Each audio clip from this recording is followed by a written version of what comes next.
আল্লাহ তাআলার কোন নবী ছিলেন যে সিংহের দুধ খেয়েছিলেন? আল্লাহ তাআলার কোন নবী ছিলেন যে সিংহের দুধ খেয়েছিলেন? হযরত দানিয়েল আলাইহিস সালাম। শিওর আপনি?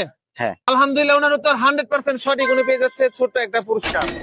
তাহলে তো আমরা প্রশ্ন জেনে গেলাম যে কোন নবী পৃথিবীতে লায়নের দুধ পান করেছিল, কোন নবী পৃথিবীতে হিংহর দুধ পান করেছিল। আমরা অ্যান্সারও পেয়ে গেলাম যে দানিয়েল আলাইহিস সালাম হিংহর দুধ পান করেছিল। প্রথম কথা হলো, এই দানিয়েল আলাইহিস সালাম কে? এই তিনি কি সত্যিই কি হিংহর দুধ পান করেছিল? তো প্রথম হলো দানিয়েল আলাইহিস সালাম কে? ইনি ছিলেন বনি ইসরাইল বংশের একজন নবী। কিছু কিছু উলামাদের মোতাবেক ইনি ছিলেন আল্লাহর ওলি। তো দানিয়েল আলাইহিস সালাম তিনি তিনার জামানায় একজন ব্যভিচারিক বাদশা ছিল।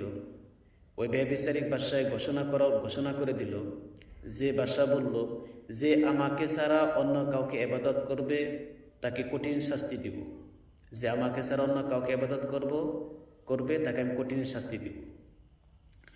তো ওই দানিয়েল আলাইহিস সালাম তিনি গোপনে গোপনে আল্লাহ রাব্বুল আলামিনের ইবাদত করত। আর এই ইবাদত করাটা ওখানকার বাদশাহ কিছুদিন পরে জেনে গেল। তো জেনে যাওয়ার পরে ওই দানিয়েল আলাইহিস সালামকে ডেকে তাকে শাস্তি দেওয়ার জন্যে হুকুম করা হলো। আর ওই জামানায় সবচেয়ে কঠিন শাস্তি ছিল যে যে ব্যক্তি রাজার কথা অমান্য করবে তাকে লায়ন মতলব হিংহর গর্তে তাকে ফেলানো হবে। তো ওই দানিয়েল আলাইহিস সালামকে হিংহর গর্তে ফেলিয়ে দেওয়া হলো।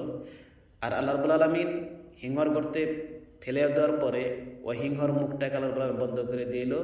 আর ওই দানিয়েল আলাইহিস সালামকে জান্নাতের খাদ্য খাওয়ানো হয়েছে।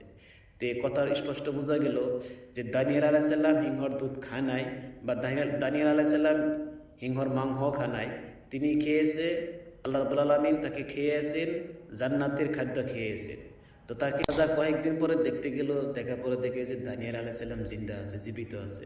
তো এটা দেখার পরে অনেকেই আল্লাহর প্রতি ঈমান এনেছে। তো যাই হোক, তো আমরা জানলাম যে দানিয়েল আলাইহিস সালাম লায়নের দুধ মতলব হিংহর দুধ খায় নাই, এটা একটা ভুল ধারণা।